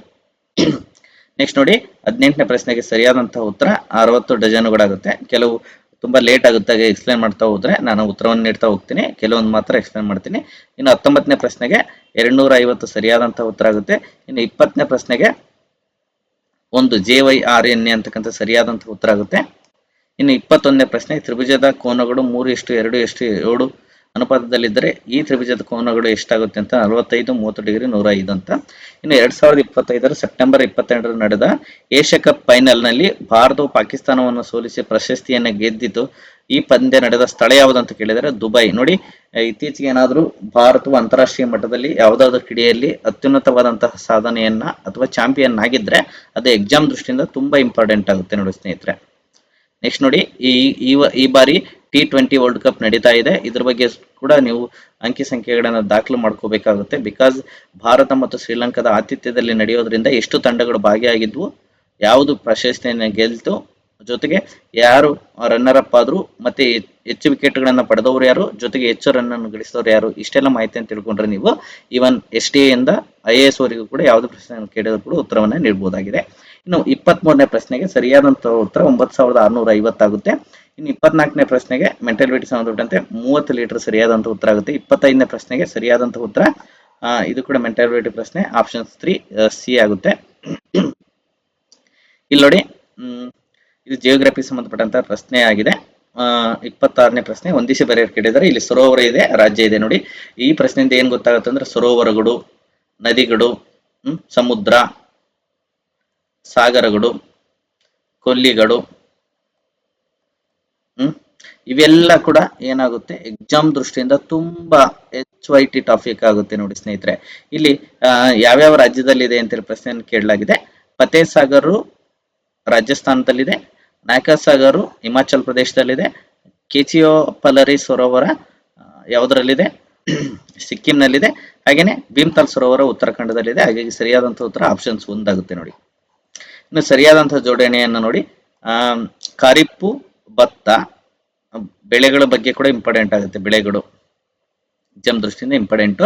ಖಾರಿಪ್ಪು ಯಾವುದು ಬೆಳೆ ಯಾವುದು ಭತ್ತ, ರಾಬಿ ಬೆಳೆ ಯಾವುದು ಇಂಪಾರ್ಟೆಂಟ್ ಗೋಧಿ, ಜೈಡ್ ಬೆಳೆ ಯಾವುದು ತರಕಾರಿಗಳು, ಮತ್ತೆ ಹಣ್ಣುಗಳು ಕಲ್ಲಂಗಡಿ ಕರ್ಬೂಜ ಇವೆಲ್ಲ ಬರ್ತಾವಲ್ಲ, ಇವೆಲ್ಲ ಜೈಡ್ ವ್ಯವಸಾಯಕ್ಕೆ ಉದಾಹರಣೆ ಆಗಿದೆ. ಇನ್ನು NWDPRA ವಿಸ್ತೃತ ರೂಪವನ್ನು ಕೇಳಿದರೆ national water shed development project for rain Fed areas ಅಂತಕ್ಕಂಥ ಸರಿಯಾದಂತಹ ಉತ್ತರ ಆಗುತ್ತೆ ನೋಡಿ ಸ್ನೇಹಿತರೆ. ನೆಕ್ಸ್ಟ್ ಪ್ರಶ್ನೆ 29ನೇದು. ಇದು ಕೂಡ ಜಿಯೋಗ್ರಫಿ ಸಂಬಂಧಪಟ್ಟಂತ ಇಂಡಿಯನ್ ಜಿಯೋಗ್ರಫಿ ಸಂಬಂಧಪಟ್ಟಂತಹ ಪ್ರಶ್ನೆಯಾಗಿದೆ. ಸುಂದರ್ಗಢ್, ನೈವೇಲಿ, ಬಾಲ್ಗಢ್, ಚಾಂದ್ಮರಿ ಅಂತ ಇದೆ. ನೋಡಿ ಸುಂದರ್ಗಢ್ ಇದೆಯಲ್ಲ ಇದು ಕಬ್ಬಿಣಾದ್ರಿಗೆ ಫೇಮಸ್ ಆಗಿದೆ. ಇನ್ನು ಚಾಂದ್ಮರಿ ಇದೆಯಲ್ಲ ಇದು ಲಿಗ್ನೈಟ್ ಅದ್ರಿಗೆ ಫೇಮಸ್ ಆಗಿದೆ. ಇನ್ನು ಬಾಲ್ಘಾಟ್ ಇದೆಯಲ್ಲ, ನೈವೇಲಿ ಇದೆಯಲ್ಲ ಇದು ಚಾಂದ್ಘಾಟ್ ಇದೆಯಲ್ಲ ಇದು ತಾಮ್ರಕ್ಕೆ ಪ್ರಸಿದ್ಧಿಯಾಗಿದೆ. ಇನ್ನು ನೈವೇಲಿ ಇದೆಯಲ್ಲ ಲಿಗ್ನೈಟ್ಗೆ, ಹಾಗೇನೆ ಬಾಲ್ಘಾಟ್ ಇದೆಯಲ್ಲ ಇದು ಮ್ಯಾಂಗ್ನೀಸ್ಗೆ ತುಂಬಾ ಫೇಮಸ್ ಆಗಿದೆ. ಹಾಗೆ ಸರಿಯಾದಂತಹ ಉತ್ತರ A3, B4, C2 and D1. ಇಲ್ಲಿ ನೋಡಿ ಕರ್ನಾಟಕ ಸಂಬಂಧಪಟ್ಟಂತೆ ಜಿಯೋಗ್ರಫಿ ಸಂಬಂಧಪಟ್ಟಂತೆ ಪ್ರಶ್ನೆಯನ್ನು ಕೇಳಲಾಗಿದೆ. ಮುಳ್ಳಗಿರಿಯನ್ನು ಈ ಹಿಂದೆ ಚಂದ್ರದ್ರೋಣ ಪರ್ವತ ಅಂತ ಹೇಳಿ ಕರೆಯಲಾಗ್ತಿತ್ತು. ಇದು ಸರಿ ಇದೆ. ಮುಳ್ಳಯ್ಯನಗಿರಿ ಕರ್ನಾಟಕದ 2ನೇ ಅತಿ ದೊಡ್ಡ ಬೆಟ್ಟವಾಗಿದೆ ಅಂತ ಹೇಳಿ ಕೇಳಿದ್ದಾರೆ. ತಪ್ಪಿದು ಅತ್ಯಂತ ಎತ್ತರವಾದ ಬೆಟ್ಟ ಆಗುತ್ತೆ. ಕರಾವಳಿ ಮೈದಾನ ಹೊರತುಪಡಿಸಿ ಶಿವಮೊಗ್ಗ ಜಿಲ್ಲೆಯಲ್ಲಿ ಭೀಮೇಶ್ವರ ಕಣಿವೆ ಕರ್ನಾಟಕದ ಅತ್ಯಂತ ಕಡಿಮೆ ಎತ್ತರ ಪ್ರದೇಶ ಆಗಿದೆ. ಹಾಗಾಗಿ ಬಿ ಹೇಳಿಕೆ ತಪ್ಪಾಗುತ್ತೆ. ಸರಿಯಾದಂತ ಉತ್ತರ A and C ಸರಿಯಾದಂತ ಉತ್ತರ ಆಗುತ್ತೆ. ಇನ್ನು ಕರ್ನಾಟಕ ಸಂಬಂಧಪಟ್ಟಂತೆ ನಾನು ಈಗಾಗಲೇ ಹೇಳಿದೆ ನದಿಗಳು ಜಲಪಾತಗಳು ತುಂಬಾ ಇಂಪಾರ್ಟೆಂಟ್ ಆಗುತ್ತೆ. ಘಟಪ್ರಭಾ ಜಲಪಾತ ಇದೆಯಲ್ಲ ಇದು ಸರಿಯಾದಂತ ಉತ್ತರ ಆಗುತ್ತೆ. ಘಟಪ್ರಭಾ ನದಿಗೆ ಗೋಕಾಕ್ ಜಲಪಾತ ಉಂಟಾಗಿದೆ. ಮಹದಾಯಿ ನದಿ ಕಳಸ ಅಲ್ಲ, ಗಂಗಾವಳಿ ಉಂಚಳ್ಳಿ ಅಲ್ಲ. ಮಹದಾಯಿ ಒಂದು ನದಿಯಿಂದ ಕಳಸ ಅಂತಕ್ಕಂಥ ಜಲಪಾತ ಆಗಿದೆ. ಗಂಗಾವಳಿ ಅಲ್ಲ, ಅಘನಾಶಿನಿ ಅಬ್ಬಿ ಅಂತ ಇದೆ. ತಪ್ಪಾಗುತ್ತೆ. ಸರಿಯಾದಂತ ಉತ್ತರ ಯಾವುದು A and B ಆಗುತ್ತೆ. ಇನ್ನು ನೆಕ್ಸ್ಟ್ ಪ್ರಶ್ನೆ, ಇದು ಕೂಡ ಕರ್ನಾಟಕ ಜಿಯೋಗ್ರಫಿಗೆ ಸಂಬಂಧಪಟ್ಟಂತ ಪ್ರಶ್ನೆ. ಕೊಕೊನಟ್ ದ್ವೀಪ ಉಡುಪಿಯಲ್ಲಿದೆ, ಸರಿ ಇದೆ. ಇನ್ನು ಅಂಜಿವಾ ದ್ವೀಪ ದಕ್ಷಿಣ ಕನ್ನಡದಲ್ಲಿ ಇಲ್ಲ. ಕುರಂಗಡ್ ದ್ವೀಪ ಉತ್ತರ ಕನ್ನಡದಲ್ಲಿದೆ. ಹಾಗಾಗಿ ಸರಿಯಾದಂತ ಉತ್ತರ A and C ಆಗುತ್ತೆ. ನೆಕ್ಸ್ಟ್ ನೋಡಿ, ಕೆಳಗಿನ ಮೋಡಗಳನ್ನ ಕ್ರಮಗಳನ್ನ ಅವುಗಳ ಎತ್ತರಕ್ಕೆ ಅನುಗುಣವಾಗಿ ಗುರುತಿಸಿ ಅಂತ ಹೇಳಿ ಕೇಳಲಾಗಿದೆ. ಫಸ್ಟ್ ಬರ್ತಕ್ಕಂಥದ್ದು ಎತ್ತರಕ್ಕೆ ಅನುಗುಣವಾಗಿ ಹಿಮಕಣ ಮೋಡಗಳು ಬರುತ್ತೆ ಫಸ್ಟ್. ಆನಂತರ ಬರ್ತಕ್ಕಂಥದ್ದು ಎರಡನೇದು ಹಿಮಕಣ ಪದರ ಮೋಡಗಳು, ಆಮೇಲೆ ಉನ್ನತ ಪದರ ಮೋಡಗಳು, ಆಮೇಲೆ ವೃಷ್ಟಿ ಪದರ ಮೋಡಗಳು ಬರುತ್ತೆ. ಅಂದ್ರೆ ಕೆಳಗಿರುತ್ತೆ ಇದು. ಅದರ ನಂತರ ಯಾವ್ದು ಬರುತ್ತೆ? ಉನ್ನತ ಪದರ ಮೋಡಗಳು ಬರ್ತವೆ. ಅದರ ನಂತರ ಯಾವ್ದು ಬರುತ್ತೆ? ಹಿಮಕಣ ಪದರ ಮೋಡಗಳು ಬರ್ತಾರೆ. ಲಾಸ್ಟ್ ಅಲ್ಲಿ ಇರತಕ್ಕಂಥದ್ದು ತುಂಬಾ ಎತ್ತರದಲ್ಲಿ ಇರತಕ್ಕಂಥದ್ದು ಹಿಮ ಮೋಡಗಳಾಗಿದೆ. ನೆಕ್ಸ್ಟ್ ತೇವಾಂಶವನ್ನ ಅಳೆಯುವಂತಹ ಉಪಕರಣ ಯಾವುದು? ಹೈಗ್ರೋಮೀಟರ್. ಈ ಕೆಳಗಿನ ಯಾವ ಬುಡಕಟ್ಟು ಭಾರತದಲ್ಲಿ ಹೆಚ್ಚು ವ್ಯಾಪಕವಾಗಿ ಹರಡಿದೆ? ಅತಿ ಹೆಚ್ಚು ಬುಡಕಟ್ಟು ಜನಾಂಗ ಹೊಂದಿರುವಂತಹ ಬುಡಕಟ್ಟು ಯಾವ್ದು ಅಂತ ಕೇಳಿದರೆ ಬಿಲ್. ಯಾವುದು? ಬಿಲ್ ಜನಾಂಗ. ನಿಮಗೊಂದು ಪ್ರಶ್ನೆ, ಬಿಲ್ ಜನಾಂಗ ಯಾವ ರಾಜ್ಯದಲ್ಲಿ ಕಂಡು ಬರುತ್ತೆ ಅನ್ನೋದನ್ನ ನೀವು ನನಗೆ ಕಮೆಂಟ್ ಮಾಡಿ ಉತ್ತರವನ್ನ ಕಮೆಂಟ್ ಬಾಕ್ಸ್ ಅಲ್ಲಿ. ಇನ್ನು ಕನ್ನಡ ಚಲನಚಿತ್ರ ಕಂದೀಲುಗೆ ನೋಡಿ ಲಾಸ್ಟ್ ಇವರೇ ಕೆ ನಡೆಸಿರ್ತಕ್ಕಂಥ ಪೇಪರ್ ಅಲ್ಲಿ ರಾಷ್ಟ್ರೀಯ ಚಲನಚಿತ್ರ ಪ್ರಶಸ್ತಿ ಸಂಬಂಧಪಟ್ಟ ಪ್ರಶ್ನೆಯನ್ನು ಕೇಳಿದ್ರು. ಈಗ ಅದಕ್ಕೆ ಸಂಬಂಧಪಟ್ಟಂತೆ ಕನ್ನಡದ ಒಂದು ಚಲನಚಿತ್ರ ಕಂದೀಲು ಏನು ರಾಷ್ಟ್ರೀಯ ಪ್ರಶಸ್ತಿಯನ್ನು ಪಡೀತಲ್ಲ ಅದಕ್ಕೆ ಸಂಬಂಧಪಟ್ಟ ಪ್ರಶ್ನೆ ಕೇಳಲಾಗಿದೆ. ಇಲ್ಲಿ ಸರಿಯಾದಂತ ಉತ್ತರ ಈ ಚಲನಚಿತ್ರವು ಯಶೋಧ ಪ್ರಕಾಶ್ ಅವರು ನಿರ್ದೇಶಿಸಿದ್ದಾರೆ. ಹಾಗಾಗಿ ಸರಿ ಇದೆ. ಇನ್ನು ಈ ಪ್ರಶಸ್ತಿಯ 70ನೇ ರಾಷ್ಟ್ರೀಯ ಚಲನಚಿತ್ರೋತ್ಸವ ಪ್ರಶಸ್ತಿ ಪ್ರದಾನ ಸಮಾರಂಭದಲ್ಲಿ ಅತ್ಯುತ್ತಮ ಕನ್ನಡ ಮತ್ತು ಚಲನಚಿತ್ರ ವಿಭಾಗದಲ್ಲಿ ಪ್ರಶಸ್ತಿಯನ್ನು ಪಡೆಯಲಾಯಿತು ಅಂತಕ್ಕಂಥ ಸರಿಯಾದಂತ ಉತ್ತರ. ಇನ್ನು INSV ಕೌಂಡಿನ್ಯಕ್ಕೆ ಸಂಬಂಧಪಟ್ಟಂತೆ ಕೆಳಗಿನ ಯಾವ ಹೇಳಿಕೆ ಸರಿಯಾಗಿಂತ ಇದೆ? ಸರಿಯಾದಂತ ಉತ್ತರ ಆಪ್ಷನ್ಸ್ ಬಿ. INSV ವಿಸ್ತೃತ ರೂಪ ಇಂಡಿಯನ್ ನೇವಲ್ ಶಿಪ್ ವೆಸಲ್ ಅಂತಕ್ಕಂಥದ್ದು. ಇನ್ನು 38ನೇ ಪ್ರಶ್ನೆ, 2025 ಡಿಸೆಂಬರ್ನಲ್ಲಿ ನವದೆಹಲಿಯ ಕೆಂಪುಕೋಟೆಯಲ್ಲಿ ಜರುಗಿದ ಯುನೆಸ್ಕೋ ಅಂತರ್ ಸರ್ಕಾರಿ ಸಮಿತಿಯ 20ನೇ ಅಧಿವೇಶನದಲ್ಲಿ ಭಾರತದ ಯಾವ ಹಬ್ಬವನ್ನ ಯುನೆಸ್ಕೋದ ಮಾನವತೆಯ ಅಮೂರ್ತ ಸಾಂಸ್ಕೃತಿಕ ಪರಂಪರೆಯ ಪಟ್ಟಿಯಲ್ಲಿ ಸೇರಿಸಲಾಗಿದೆ ಅಂತೇಳಿ ಪ್ರಶ್ನೆ ಕೇಳಲಾಗಿದೆ. ನೋಡಿ, ನನ್ನ ಯೂಟ್ಯೂಬ್ ಚಾನಲ್ ನೋಡಿ, ಇದಕ್ಕೆ ಸಂಬಂಧಪಟ್ಟಂತೆ ನಾನು ಒಂದು ವಿಡಿಯೋವನ್ನ ಮಾಡಿದ್ದೆ ಕರೆಂಟ್ ಅಫೇರ್ಸ್ ಸಂಬಂಧಪಟ್ಟಂತೆ. ನಾನು ಈ ಒಂದು ಪ್ರಶ್ನೆ ಪತ್ರಿಕೆಯನ್ನ ನೋಡಿದಾಗ ನನಗನ್ಸಿದ್ದು, ಯಾರು ನಿಯಮಿತವಾಗಿ ಪ್ರತಿದಿನ ನ್ಯೂಸ್ ಪೇಪರ್ಗಳನ್ನು ಓದ್ತಾರೋ ಅವ್ರಿಗೆ ಯಾವುದೇ ಮ್ಯಾಗಝಿನ್ ಓದುವಂತಹ ನೆಸೆಸಿಟಿನೇ ಇರಲ್ಲ, ಅವಶ್ಯಕತೆನೇ ಇರೋದಿಲ್ಲ, ಅದಕ್ಕೆ ಇನ್ವೆಸ್ಟ್ ಮಾಡೋ ಅವಶ್ಯಕತೆ ಇಲ್ಲ. ದಿನಂಪ್ರತಿ ನೀವು ನ್ಯೂಸ್ ಪೇಪರ್ಗಳನ್ನು ಓದ್ತಾ ಹೋದ್ರೆ 30 ಪ್ರಶ್ನೆಗೆ 30 ಉತ್ತರವನ್ನು ಸರಿಯಾಗಿ ಹಾಕುವಂತಹ ಸಾಮರ್ಥ್ಯ ನಿಮಗೆ ಬೆಳೆಯುತ್ತೆ ಅಂತಕ್ಕಂಥದ್ದು ನನ್ನ ಅನುಭವ. ಜೊತೆಗೆ ಈ ಪ್ರಶ್ನೆಗಳಿಂದನೇ ಗೊತ್ತಾಗುತ್ತೆ ನಿಮಗೆ ಸರಿಯಾದಂಥ ಉತ್ತರ ದೀಪಾವಳಿ ಆಗುತ್ತೆ. ಇನ್ನು 39ನೇ ಪ್ರಶ್ನೆ, ನಾಸಾದ ಸ್ಪೇಸ್ ಎಕ್ಸ್ ಕ್ರೂ ಗಗನಯಾತ್ರಿ ಏಜೆನ್ಸಿಯ 9ನೇ ವಾಣಿಜ್ಯ ಪರಿಭ್ರಮಣ ಕಾರ್ಯಾಚರಣೆಯನ್ನು ಪೂರ್ಣಗೊಳಿಸಿದ ನಂತರ ಮೇ 2025 ಯಶಸ್ವಿಯಾಗಿ ಭೂಮಿಗೆ ಮರಳಿದ್ದಾರೆ. ಈ ಕೆಳಗಿನವರಲ್ಲಿ ಯಾವ ಗಗನಯಾತ್ರಿಯು ಆ ಮಿಷನ್ನಿನ ಭಾಗವಾಗಿರಲಿಲ್ಲ ಅಂತ ಹೇಳಿದೆ. ಶುಭಾಂಶು ಶುಕ್ಲಾ. ನೋಡಿ, ಸ್ಪೇಸ್ ಎಕ್ಸ್ ಕ್ರೂ 9 ನಲ್ಲಿ ಆಗಿರಲಿಲ್ಲ, ಹಾಗಾಗಿ ಇದು ತಪ್ಪು. ಯಾರಾಗಿದ್ರು? ಸುನೀತಾ ವಿಲಿಯಮ್ಸ್ ಆಗಿದ್ರು, ಬುಚ್ ವಿಲ್ಮೆರೋ ಆಗಿದ್ರು, ನಿಕ್ ಹೇಗ್ ಅಂತಕ್ಕಂಥವ್ರು ಆಗಿದ್ರು. ನೀವು ನೋಡಿದ ತಕ್ಷಣ ಶುಭಾಂಶು ಶುಕ್ಲಾ ಆಗ್ತೀರಿ, ಅದು ತಪ್ಪಾದಂತ ಉತ್ತರ ಆಗುತ್ತೆ. ನೋಡಿ, ನೆಕ್ಸ್ಟ್ ಪ್ರಶ್ನೆ, 40ನೇ ಪ್ರಶ್ನೆ. ಭಾರತೀಯ ರೈಲ್ವೆಯು ರೈಲಿನಲ್ಲಿ ಪ್ರಯಾಣಿಸುವ ಪ್ರಯಾಣಿಕರಿಗಾಗಿ ಅವರ ಪ್ರಾರಂಭಿಕ ನಿಲ್ದಾಣದಿಂದ ಗಮ್ಯಸ್ಥಾನದ ನಿಲ್ದಾಣದವರೆಗೂ ಅವರ ಸಂಪೂರ್ಣ ಪ್ರಯಾಣದ ಅವಧಿಯಲ್ಲಿ ಸುರಕ್ಷತೆ ಮತ್ತು ಭದ್ರತೆ ಒದಗಿಸುವ ಉದ್ದೇಶದಿಂದ ಪ್ರಾರಂಭಿಸಿದ ಯೋಜನೆ ಯಾವುದು? ಮೇರಿ ಸಹೇಲಿ ಅಂತಕ್ಕಂಥದ್ದು. ನೋಡಿ, ಯಾವ್ದಾದ್ರು ಮಹಿಳಾ ಸಬಲೀಕರಣಕ್ಕೆ ಸಂಬಂಧಪಟ್ಟಂತೆ ಅಥವಾ ವೃದ್ಧರಿಗೆ ಅಥವಾ ಬುಡಕಟ್ಟು ಜನಾಂಗಕ್ಕೆ ಸಂಬಂಧಪಟ್ಟಂತೆ ಅಥವಾ ಕೇಂದ್ರ ಸರ್ಕಾರಕ್ಕೆ ಸಂಬಂಧಪಟ್ಟಂತೆ ಯಾವ್ದಾದ್ರು ಯೋಜನೆಗಳು ಜಾರಿಗೆ ಬಂದಿದ್ರು ಕೂಡ ಎಕ್ಸಾಮ್ ದೃಷ್ಟಿಯಿಂದ ತುಂಬಾ ಇಂಪಾರ್ಟೆಂಟ್ ಆಗುತ್ತೆ. ಇದಕ್ಕೆ ಕ್ವಶನ್ಸ್ ನೀವೇ ನೋಡ್ಕೊಡಿ, ಇದು ಒಂದು ಹಾಕಿಲ್ಲ. ನೆಕ್ಸ್ಟ್ ನೋಡಿ, 42ನೇ ಪ್ರಶ್ನೆ.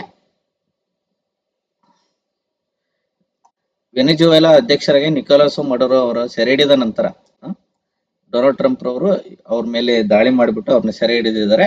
ಆನಂತರ ಜನವರಿ 26ರಲ್ಲಿ ಈ ಕೆಳಗಿನವುಗಳಲ್ಲಿ ಯಾರನ್ನು ನೇಮಿಸಲಾಗಿದೆ ಪ್ರಶ್ನೆ ಕೇಳಲಾಗಿದೆ. ಡೆಲ್ಸಿ ರೊಡ್ರಿಗಸ್ ಅಂತಕ್ಕಂಥವ್ರನ್ನ ಆ ಒಂದು ವೆನಿಜುವೆಲಾದ ಹಂಗಾಮಿ ಅಧ್ಯಕ್ಷರನ್ನಾಗಿ ಆಯ್ಕೆ ಮಾಡಲಾಗಿದೆ. ಇನ್ನು ಬೆಂಗಳೂರಿನ ಹೊರಗೆ ಕರ್ನಾಟಕದ ಡಿಜಿಟಲ್ ಆರ್ಥಿಕತೆಯ ವಿಸ್ತೃತ ಬೆಳವಣಿಗೆಯನ್ನು ಸಾಧಿಸುವ ಗುರಿ ಹೊಂದಿರುವ ಮತ್ತು KDEM ನಿಂದ ಮುನ್ನಡೆಸಲ್ಪಟ್ಟಿರುವಂತಹ ಮಿಷನ್ ಅನ್ನು ಹೆಸರಿಸಿ ಅಂತ ಕೇಳಿದರೆ ಬಿಯಾಂಡ್ ಬೆಂಗಳೂರು ಅಂತಕ್ಕಂಥ ಸರಿಯಾದಂತಹ ಉತ್ತರ ಆಗುತ್ತೆ. ಇನ್ನು ಕರ್ನಾಟಕದ ಮುಖ್ಯಮಂತ್ರಿ ಶ್ರೀ ಸಿದ್ದರಾಮಯ್ಯ ಜನವರಿ 6, 2026ರಂದು ಅತಿ ಹೆಚ್ಚು ಕಾಲ ಕರ್ನಾಟಕದ ಮುಖ್ಯಮಂತ್ರಿಯಾಗಿ ಸೇವೆ ಸಲ್ಲಿಸಿದ ದಾಖಲೆಯನ್ನ ಸರಿಗಟ್ಟಿದ್ದಾರೆ. ಹಾಗಾದ್ರೆ ಆ ಮುಖ್ಯಮಂತ್ರಿ ಯಾರು ಮತ್ತು ಎಷ್ಟು ದಿನಗಳಂತಿದೆ? ಡಿ ದೇವರಾಜ ಅರಸು 2792 ದಿನಗಳನ್ನ ಬೀಟ್ ಮಾಡಿಬಿಟ್ಟು CM ಸಿದ್ದರಾಮಯ್ಯನವರು ಏನ್ ಮಾಡಿದ್ದಾರೆ? ಅತಿ ದೀರ್ಘಾವಧಿ ಕರ್ನಾಟಕದ ಮುಖ್ಯಮಂತ್ರಿಯಾಗಿ ಏನು ದಾಖಲೆಯನ್ನು ನಿರ್ಮಿಸಿದ್ದಾರೆ. ಹಾಗಾಗಿ ನಾನು ಈಗ ಆಲ್ರೆಡಿ ಇದಕ್ಕೆ ಸಂಬಂಧಪಟ್ಟಂತೆ ಕೂಡ ನಾನು ಶಾರ್ಟ್ಸ್ ವಿಡಿಯೋದಲ್ಲಿ ಕೂಡ ನಾನು ಇದಕ್ಕೆ ಸಂಬಂಧಪಟ್ಟಂತೆ ಮಾಹಿತಿಯನ್ನ ಹಾಕಿದ್ದೆ ನಾನು. ನೆಕ್ಸ್ಟ್ ನೋಡಿ, 45ನೇ ಪ್ರಶ್ನೆ. ಬಾಂಗ್ಲಾದೇಶದ ಮಾಜಿ ಪ್ರಧಾನಮಂತ್ರಿ ಖಲೀದ್ ಜೇರ್ ಅವರಿಗೆ ಸಂಬಂಧಪಟ್ಟಂತೆ ಕೆಳಗಿನ ಯಾವ ಹೇಳಿಕೆ ಸರಿ ಇದೆ ಅಂತ ಇದೆ? ಬಿ ಮತ್ತು ಸಿ ಸರಿಯಾದಂತ ಉತ್ತರ ಆಗುತ್ತೆ. ಟೈಮ್ ವಿಡಿಯೋ ದೊಡ್ಡದಾಗುತ್ತೆ, ಬರೀ ಕೀ ಆನ್ಸರ್ ಹೇಳ್ತಾ ಹೋಗ್ತೀನಿ. ಕೇಂದ್ರ ಪ್ರಾಯೋಜಿತ ಪರಿಷ್ಕೃತ ಗ್ರಾಮ ಸ್ವರಾಜ್ಯ ಅಭಿಯಾನ ಅವಧಿ 1/4/2022ರಿಂದ 31/3/2026 ಇಂಪಾರ್ಟೆಂಟ್ ನೋಡಿ. ಇನ್ನು 47ನೇ ಪ್ರಶ್ನೆಗೆ ಸರಿಯಾದಂತಹ ಉತ್ತರ ಆಪ್ಷನ್ಸ್ 2 ಪುತ್ತೂರು. 48ನೇ ಪ್ರಶ್ನೆಗೆ ಆಪ್ಷನ್ಸ್ 1 ಎ ಅಂಡ್ ಸಿ ಸರಿಯಾದಂತಹ ಉತ್ತರ ಆಗುತ್ತೆ. 49ನೇ ಪ್ರಶ್ನೆ, the provisions of the panchayats ಇದು ಡ್ಯಾಶ್ ಸಮಿತಿಯ ಶಿಫಾರಸ್ ಆಗಿದೆ, ಪೆಸಾ ಅಂತೇಳಿ ಲಾಸ್ಟ್ ಟೈಮ್ ಕೂಡ ಕೇಳಿದ್ರು. ಬೊರಿಯಾ ಸಮಿತಿಗೆ ಸಂಬಂಧಪಟ್ಟಂತೆ ಇವನ್ STA ಇಂದ ಕೂಡ IAS ಎಕ್ಸಾಮ್ ವರೆಗೂ ಕೂಡ ತುಂಬಾ ಇಂಪಾರ್ಟೆಂಟ್ ಆಗುತ್ತೆ ನೋಡಿ, ಪ್ರತಿ ಬಾರಿ ಕೇಳ್ತಾ ಹೋಗಿದ್ದಾರೆ ಇದು. ನೆಕ್ಸ್ಟ್ ನೋಡಿ, ಅಬ್ದುಲ್ ನಜೀರ್ ಸಾಬ್ ರಾಜ್ಯ ಗ್ರಾಮೀಣ ಅಭಿವೃದ್ಧಿ ಪಂಚಾಯತ್ ರಾಜ್ ಸಂಸ್ಥೆ ಮೈಸೂರಲ್ಲಿದೆ. ಇಲ್ಲಿ ಮೈಸೂರಲ್ಲಿದೆ ಅನ್ನೋದು ನಮಗೆ ಗೊತ್ತಿರಲಿ ಸ್ನೇಹಿತರೆ. ನೆಕ್ಸ್ಟ್ 51ನೇ ಪ್ರಶ್ನೆಗೆ ಸರಿಯಾದಂತಹ ಉತ್ತರ ACD ಅಟಲ್ ಬಿಹಾರಿ ವಾಜಪೇಯಿ, ಮನಮೋಹನ್ ಸಿಂಗ್, ಹಾಗೇನೆ ನರೇಂದ್ರ ಮೋದಿ. ಇನ್ನು 52ನೇ ಪ್ರಶ್ನೆ ಸರಿಯಾದಂತಹ ಉತ್ತರ A4 B1 C2 D4. ತುಂಬಾ ಈಸಿ ಆದಂತ ಪ್ರಶ್ನೆ ಇದು. 53ನೇ ಪ್ರಶ್ನೆ, 1905 ಕರ್ನಾಟಕ ಸಹಕಾರ ಸಂಘ ಯಾವ ವರ್ಷ ಮತ್ತು ಯಾವ ರಾಜ್ಯದಲ್ಲಿ ಸ್ಥಾಪನೆ ಆಯ್ತಂತ ಮೊದಲ ಬಾರಿಗೆ? 1905 ಮತ್ತು ಕರ್ನಾಟಕದಲ್ಲಿ Yashasvini cooperative members health care trust ನ ಮುಖ್ಯ ಪೋಷಕರು ಯಾರಾಗಿರ್ತಾರೆ? CM ಆಗಿರ್ತಾರೆ, ಚೀಫ್ ಮಿನಿಸ್ಟರ್ ಆಗಿರ್ತಾರೆ. ಇನ್ನು 55ನೇ ಪ್ರಶ್ನೆಗೆ ಸರಿಯಾದಂತಹ ಉತ್ತರ ಆಪ್ಷನ್ಸ್ 3 ಆರ್ಥಿಕ ವ್ಯವಹಾರಗಳ ಇಲಾಖೆ ಅಂತಕ್ಕಂಥ ಸರಿಯಾದಂತಹ ಉತ್ತರ ಆಗುತ್ತೆ.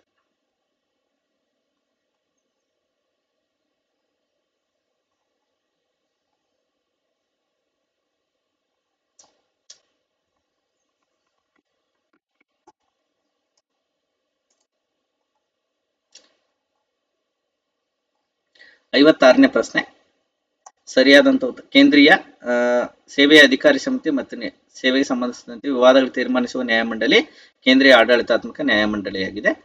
ಇನ್ನು 57ನೇ ಪ್ರಶ್ನೆಗೆ ಸರಿಯಾದಂತ ಉತ್ತರ ಭಾರತೀಯ ಪೌರತ್ವವನ್ನು ಪಡೆಯಲು ಅರ್ಹತೆಗಳನ್ನು ನಿಗದಿಗೊಳಿಸುವ ಅಧಿಕಾರ ಯಾರಿಗಿದೆ ಅಂದ್ರೆ ಸಂಸತ್ತಿಗಿದೆ. ಎಷ್ಟು ಬಾರಿ ತಿದ್ದುಪಡಿ ಆಗಿದೆ ಅನ್ನೋದು ಕೂಡ ನಮ್ಗೆ ಗೊತ್ತಿರಬೇಕು. ಇನ್ನು ಪೊಲಿಟಿಕ್ಸ್ ಸಂಬಂಧಪಟ್ಟಂತೆ ಸರಿಯಾದಂತ ಉತ್ತರ ಯಾವುದು? 58ನೇ ಪ್ರಶ್ನೆಗೆ ಹೇಳಿಕೆ 1 ಮತ್ತು 2 ಸರಿಯಾಗಿದೆ.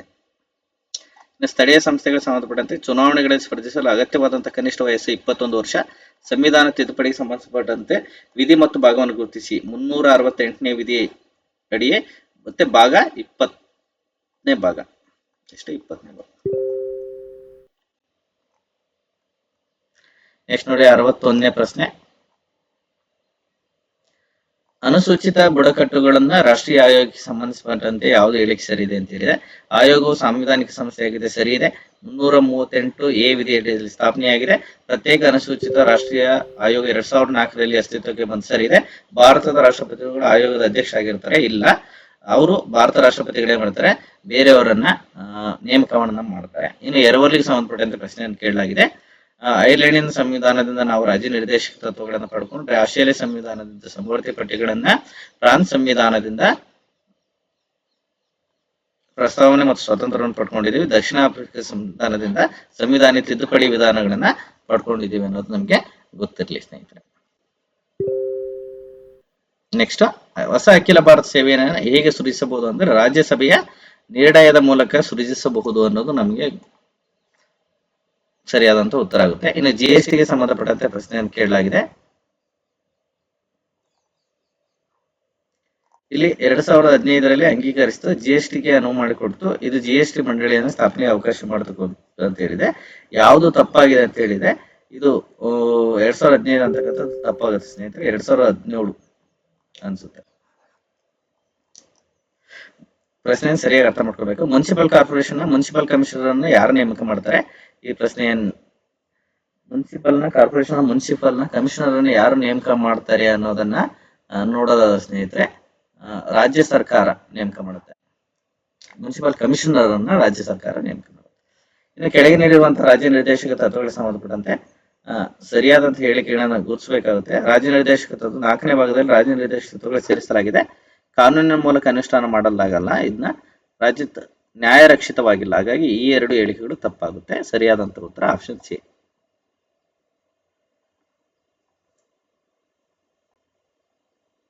ನೆಕ್ಸ್ಟ್ 67ನೇ ಪ್ರಶ್ನೆ ಭಾರತ ಸರ್ಕಾರದ ಕಾಯ್ದೆ 1935 ಕುರಿತು ಹೇಳಿಕೆಗಳನ್ನು ಪರಿಗಣಿಸಿ ಯಾವ್ದು ಸರಿ ಇದೆ ಅಂತ ಹೇಳಿದೆ. ಕೇಂದ್ರ ಮತ್ತು ಪ್ರಾಂತ್ಯಗಳ ನಡುವೆ ಅಧಿಕಾರ ವಿಭಜನೆ ಮಾಡುತ್ತೆ, ಸರಿ ಇದೆ. ಕೇಂದ್ರ ದ್ವಿ ಸರ್ಕಾರಕ್ಕೆ ಅವಕಾಶ ಮಾಡಿಕೊಟ್ಟಿದೆ ಈ ಕಾಯ್ದೆ. ಜೊತೆಗೆ ಸಾರ್ವತ್ರಿಕ ಮತದಾನ ಹಕ್ಕನ್ನು ಪರಿಚಯಿಸಲಿದ್ದ ರಿಸರ್ವ್ ಬ್ಯಾಂಕ್ ಆಫ್ ಇಂಡಿಯಾ ಸ್ಥಾಪನೆಗೆ ಅವಕಾಶ ಮಾಡಿಕೊಡ್ತು 1935 ಏಪ್ರಿಲ್ 1ರಂದು ರಿಸರ್ವ್ ಬ್ಯಾಂಕ್ ಸ್ಥಾಪನೆ ಆಯ್ತು ಅನ್ನೋದು ಗೊತ್ತಿರಲಿ. ಇನ್ನು ಭಾರತದ ಉಪರಾಷ್ಟ್ರಪತಿಗಳಲ್ಲಿ ಅವಿರೋಧವಾಗಿ ಚುನಾಯಿತರಾದಂಥವ್ರು ಯಾರು ಅಂತ ಇದೆ, ಡಾಕ್ಟರ್ ಎಸ್ ರಾಧಾಕೃಷ್ಣ.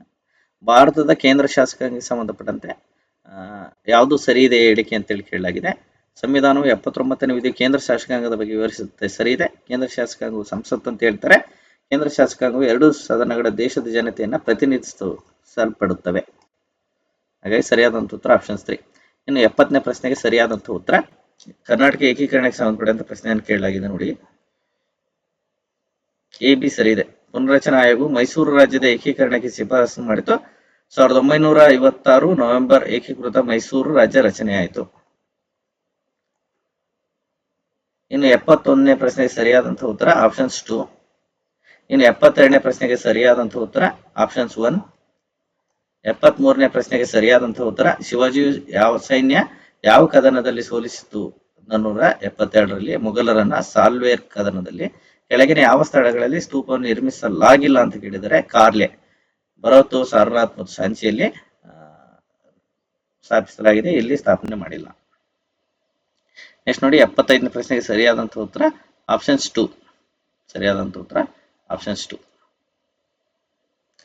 ನೆಕ್ಸ್ಟ್ 76ನೇ ಪ್ರಶ್ನೆ ಆಪ್ಷನ್ಸ್ 2 ಎ ಅಂಡ್ ಡಿ ಸರಿಯಾದಂತ ಉತ್ತರ ಆಗುತ್ತೆ. ಇನ್ನು 77ನೇ ಪ್ರಶ್ನೆ ಎ ಅಂಡ್ ಸಿ. ವೆಲ್ಲೆಸ್ಲಿ ಮತ್ತು ಜನರಲ್ ಸ್ಟುವರ್ಟ್ ಅಂತಕ್ಕಂಥವ್ರು 4ನೇ ಆಂಗ್ಲೋ ಮೈಸೂರು ಯುದ್ಧದಲ್ಲಿ ಬ್ರಿಟಿಷ್ ಸೇನೆ ಕಮಾಂಡರ್ ಆಗಿದ್ರು. ಈ ಕೆಳಕಂಡ ಪ್ರಶ್ನೆ ಸರಿಯಾದ ಅನುಕ್ರಮವಾಗಿ ಹೇಳ್ರಿ ಅಂತ ಹೇಳಿದ್ರೆ ಇಲ್ಲಿ ಆಪ್ಷನ್ಸ್ 2 DA CB ಅಂತಕ್ಕಂಥ ಸರಿಯಾದಂತ ಉತ್ತರ ಆಗುತ್ತೆ. ಇನ್ನು 79ನೇ ಪ್ರಶ್ನೆ, ಇದು ಕೂಡ ಇಂಪಾರ್ಟೆಂಟ್. A3 ಕರ್ನಾಟಕ ಸಭಾವನ್ನು ಧಾರವಾಡದಲ್ಲಿ ಸ್ಥಾಪನೆ ಮಾಡಿದ್ರೆ, ಜಸ್ಟಿಸ್ ಪಾರ್ಟಿಯನ್ನ ಪುಣೆಯಲ್ಲಿ ಸ್ಥಾಪನೆ ಮಾಡ್ತಾರೆ, ಅಲ್ಲ ಯಾವುದು ಮದ್ರಾಸಲ್ಲಿ, ಸತ್ಯಶೋಧಕ ಸಮಾಜವನ್ನ ಪುಣೆಯಲ್ಲಿ, ಮ್ಯಾಜಿನಿಕ್ ಕ್ಲಬ್ ಅನ್ನ ಬೆಳಗಾವಿಯಲ್ಲಿ ಸ್ಥಾಪನೆ ಮಾಡ್ತಾರೆ. ಇಷ್ಟು ಗೊತ್ತಲ್ಲಿ. ಕರ್ನಾಟಕ ಏಕೀಕರಣಕ್ಕೆ ಸಂಬಂಧಪಟ್ಟಂತೆ ಯಾವಾಗಲೂ ಕೂಡ ಎಕ್ಸಾಮ್ ದೃಷ್ಟಿಯಿಂದ ತುಂಬಾ ಪ್ರಶ್ನೆಗಳು ಬರ್ತಾ ಹೋಗ್ತಾ ಇದೆ ನೋಡಿ. ನೆಕ್ಸ್ಟ್, ಕೆಳಗಿನವುಗಳಲ್ಲಿ ಯಾರ್ಯಾರು ಬೆಳಗಾವಿ ರಾಷ್ಟ್ರೀಯ ಕಾಂಗ್ರೆಸ್ ಅಧಿವೇಶನದಲ್ಲಿ ಭಾಗವಹಿಸಿಲ್ಲ ಅಂತ ಕೇಳಲಾಗಿದೆ. ಬಾಲಗಂಗಾಧರ್ ತಿಲಕ್ ಭಾಗವಹಿಸಿಲ್ಲ, ಹಾಗೆಯೇ ಅಬ್ಬಾಸ್ ಖಾನ್ ರವರು ಭಾಗವಹಿಸಿಲ್ಲ. ಉಳಿದಂತೆ ವೀರಣ್ಣಗೌಡ, ತಿರುಮಲೆ ರಾಜಮ್ಮ, ವೆಂಕಟಪ್ಪ ಇವರೆಲ್ಲ ಭಾಗವಹಿಸಿದ್ರು. ನೆಕ್ಸ್ಟ್, ಹೊನ್ನಾನಿಗೆ ಸಂಬಂಧಪಟ್ಟಂತ ಪ್ರಶ್ನೆಯನ್ನು ಕೇಳಲಾಗಿದೆ. ಯಾವ ಹೇಳಿಕೆ ಸರಿ ಇದೆ ಅಂತ ಕೇಳಲಾಗಿದೆ. ಕೇವಲ 2 ಹೇಳಿಕೆಗಳು ಮಾತ್ರ ಸರಿ ಇದೆ ಅಂತಿದೆ. 3ನೇ ಕೃಷ್ಣ ಅಂತಕ್ಕಂಥದ್ದು ಪೋಷಕ ಅಂತಕ್ಕಂಥದ್ದು ಸರಿಯಾದಂತ ಉತ್ತರ ಆಗಿದೆ. ಈತನ ಶಾಂತಿಪೂರ್ಣ ಕೃತ್ಯ 19ನೇ ತೀರ್ಥಂಕರ ಅಂತಕ್ಕಂಥದ್ದು ಜೀವನವನ್ನು ಚಿತ್ರಿಸುತ್ತದೆ. ಇನ್ನು 82ನೇ ಪ್ರಶ್ನೆ, ಕಾಲಾನುಕ್ರಮದಲ್ಲಿ ಆಗ್ಬೇಕಾಗುತ್ತೆ. ಶಿವನ ಸಮುದ್ರದ ಜಲವಿದ್ಯುತ್ ಯೋಜನೆ 1905 ಸಿವಿಲ್ ಸರ್ವಿಸ್ ಪರೀಕ್ಷೆ. ಇಲ್ಲಿ ಸರಿಯಾದಂತ ಉತ್ತರ BCAD ಆಗುತ್ತೆ. ಇನ್ನು 83ನೇ ಪ್ರಶ್ನೆ ಸರಿಯಾದಂತ ಉತ್ತರ options 1 A4 B2 C1 D3 ಆಗುತ್ತೆ. ಇನ್ನು 84ನೇ ಪ್ರಶ್ನೆ, ಇದು ಕೂಡ ಕರ್ನಾಟಕಕ್ಕೆ ಸಂಬಂಧಪಟ್ಟಂತೆ ವಿರೂಪಾಕ್ಷ ದೇವಾಲಯಕ್ಕೆ ಸಂಬಂಧಪಟ್ಟಂತೆ ಪಟ್ಟದಕಲ್ಲಿನಲ್ಲಿರುವತಕ್ಕಂಥ ವಿರೂಪಾಕ್ಷ ದೇವಾಲಯಕ್ಕೆ ಸಂಬಂಧಪಟ್ಟಂತೆ ಪ್ರಶ್ನೆ ಕೇಳಲಾಗಿದೆ. ಈ ಮೇಲಿನ ಎಲ್ಲ ಹೇಳಿಕೆಗಳು ಸರಿಯಾದಂತ ಉತ್ತರ ಆಗುತ್ತೆ ನೋಡಿ. ಇನ್ನು 85ನೇ ಪ್ರಶ್ನೆಗೆ on era of darkness the British empire in India ಅಂತಕ್ಕಂಥ ಕೃತಿಯನ್ನು ಶಶಿ ತರೂರ್ ಅವರು ಬರೆದಿದ್ದಾರೆ. ಸುಸ್ಥಿರ ಅಭಿವೃದ್ಧಿಯ ಗುರಿಗಳನ್ನು ಕೇಳಿದ್ದಾರೆ. 17 ಧ್ಯೇಯಗಳು, 169 ಗುರಿಗಳು, 232 ಸೂಚಕಗಳು ಸರಿಯಾದಂತ ಉತ್ತರ ಆಗುತ್ತೆ ನೋಡಿ. ಇಂಗ್ಲಿಷ್ ಅಲ್ಲಿ ನೋಡ್ಕೊಳ್ಳಿ, SDG ಗೋಲ್ಸ್ ಎಷ್ಟಿದೆ ಅಂತೇಳಿ 17 ಇದೆ. ಆಮೇಲೆ 269 ಗುರಿಗಳು, 232 ಸೂಚಕಗಳಿದೆ. ಈ ಕೆಳಗಿನ ಯಾವ ಹೇಳಿಕೆ ಕರ್ನಾಟಕ ಗ್ರಾಮೀಣ ಬ್ಯಾಂಕ್ ಸಂಬಂಧಪಟ್ಟಂತೆ ಸರಿಯಾಗಿದೆ ಅಂತ ಹೇಳಿದೆ. ಬಿ ಮತ್ತು ಡಿ ಆಪ್ಷನ್ಸ್ 1 ರೈಟ್ ಆನ್ಸರ್ ಆಗುತ್ತೆ. ಇನ್ನು 88ನೇ ಪ್ರಶ್ನೆ,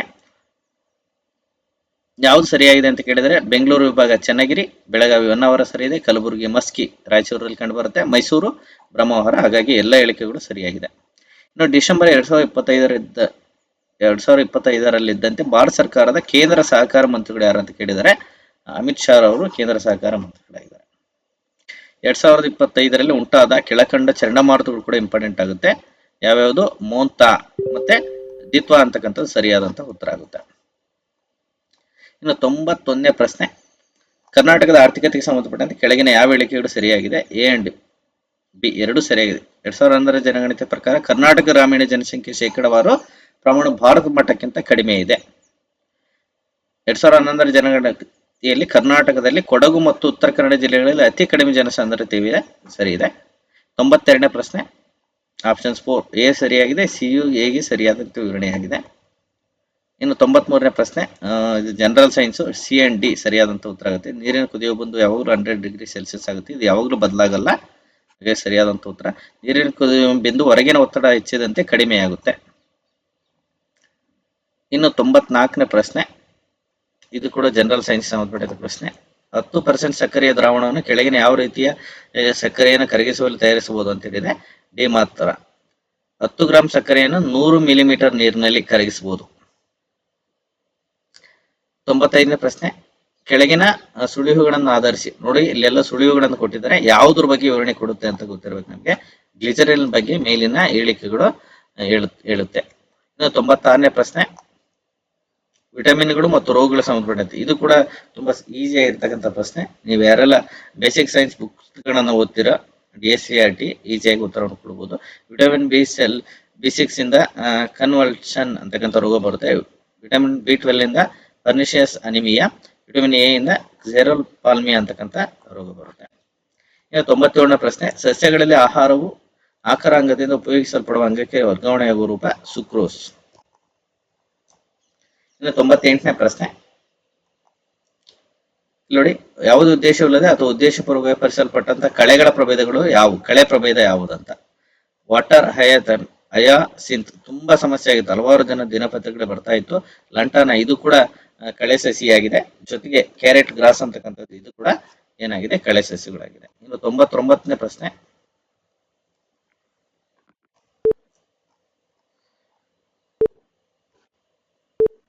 ಕ್ಲೋರೋಫಾರ್ಮ್ ಬೆಳಕಿನಲ್ಲಿ ಗಾಳಿಯೊಂದಿಗೆ ಉತ್ಕರ್ಷಣೆಗೊಂಡಾಗ ಬಿಡುಗಡೆಯಾಗುವಂತಹ ವಿಷ ಅನಿಲ ಯಾವುದು ಅಂತ ಕೇಳಿದ್ರೆ ಪೋಸ್ ಜೀನ್ ಅಂತಕ್ಕಂಥ ಸರಿಯಾದಂತಹ ಉತ್ತರ ಆಗುತ್ತೆ. ಇನ್ನು 100ನೇ ಪ್ರಶ್ನೆ, ಹೃದಯದ ಕೋಣೆಗಳ ಸಂಖ್ಯೆ ಆಧಾರದ ಮೇಲೆ ಕೆಲವು ಜೀವಿಗಳ ಗುಂಪನ್ನ ಮಾಡಲಾಗಿದೆ, ಸರಿಯಾದ ಗುಂಪನ್ನ ಆಯ್ಕೆ ಮಾಡ್ರಿ ಅಂತ ಹೇಳಿ ಕೇಳಲಾಗಿದೆ. ಇಲ್ಲಿ ಸರಿಯಾದಂತಹ ಉತ್ತರ 3 ಕೋಣೆಗಳು ಹೊಂದಿರತಕ್ಕಂಥ ಪ್ರಾಣಿಗಳು ಕಪ್ಪೆ, ಸಾಲಮಂಡರ್, ಹಾವು. ಇನ್ನು 4 ಕೋಣೆಗಳು ಹೊಂದಿರತಕ್ಕಂಥವ್ರು ಪಕ್ಷಿ, ಮಾನವ, ಗೊರಿಲ್ಲಾ. ಹೃತ್ಪಕ್ಷಿ, ಹೃತ್ಕರ್ಣ ಅಂತಕ್ಕಂಥ 4 ಕೋಣೆಗಳಿರುತ್ತೆ ಯಾವಕ್ಕೆ? ಪಕ್ಷಿಗಳಿಗೆ, ಮಾನವರಿಗೆ ಮತ್ತು ಗೊರಿಲ್ಲರವರಿಗೆ. ಹಾಗೆ ಸರಿಯಾದಂತಹ ಉತ್ತರ ಯಾವುದು? B and C option. ಸರಿಯಾದಂತಹ ಉತ್ತರ ಆಪ್ಷನ್ 3. ಸ್ನೇಹಿತರೆ, ಒಟ್ಟಾರೆಯಾಗಿ ಇಂದು ನಡೆದಂತಹ ಏನು ಕರ್ನಾಟಕ ಎಕ್ಸಾಮಿನೇಷನ್ ಅಥಾರಿಟಿ ನಡೆಸಿರುವಂತಹ ನಾನ್ HK STA GK ಪೇಪರ್ಗಳ ಸಂಪೂರ್ಣವಾದಂತಹ 100 ಪ್ರಶ್ನೆಗಳ ಕೀ ಆನ್ಸರ್ ಅನ್ನ ನಾನು ಈ ವಿಡಿಯೋದಲ್ಲಿ ಕೊಟ್ಟಿರ್ತೇನೆ. ಇದು ತಾತ್ಕಾಲಿಕವಾದಂತಹ ಕೀ ಆನ್ಸರ್ಗಳಾಗಿದೆ. ಕೀ ಹೊರಡಿಸುವಂತಹ ಅಂತಿಮ ಕೀ ಆನ್ಸರ್ಗಳೇ ಅಂತಿಮ ಆಗಿರ್ತವೆ. ಹಾಗಾಗಿ ನೀವು ಇದು ಜಸ್ಟ್ ರೆಫರೆನ್ಸ್ ಇಟ್ಕೊಳ್ಳಿ. ಸ್ನೇಹಿತರೆ, ಈ ಒಂದು ವಿಡಿಯೋ ಇಷ್ಟ ಆಯಿತು ಅಂದರೆ ಎಲ್ಲ ನಿಮ್ಮ ಸ್ನೇಹಿತರೊಂದಿಗೆ ಶೇರ್ ಮಾಡಿ. ಜೊತೆಗೆ ಮತ್ತೊಂದು ವಿಡಿಯೋದೊಂದಿಗೆ ಸಿಗೋಣ. ಜೊತೆಗೆ ಯಾರೆಲ್ಲ ಮೊದಲ ಬಾರಿಗೆ ನಮ್ಮ ಯೂಟ್ಯೂಬ್ ಚಾನಲನ್ನು ಸಬ್ಸ್ಕ್ರೈಬ್ ಮಾಡದಲ್ಲಿ ನೋಡ್ಕೊಳ್ತಾ ಇದ್ರೆ ಸಬ್ಸ್ಕ್ರೈಬ್ ಮಾಡ್ಕೊಳ್ಳಿ. Thank you so much. ಮತ್ತೆ ಮತ್ತೊಂದು ವಿಡಿಯೋದೊಂದಿಗೆ ಸಿಗೋಣ. ನಮಸ್ಕಾರ.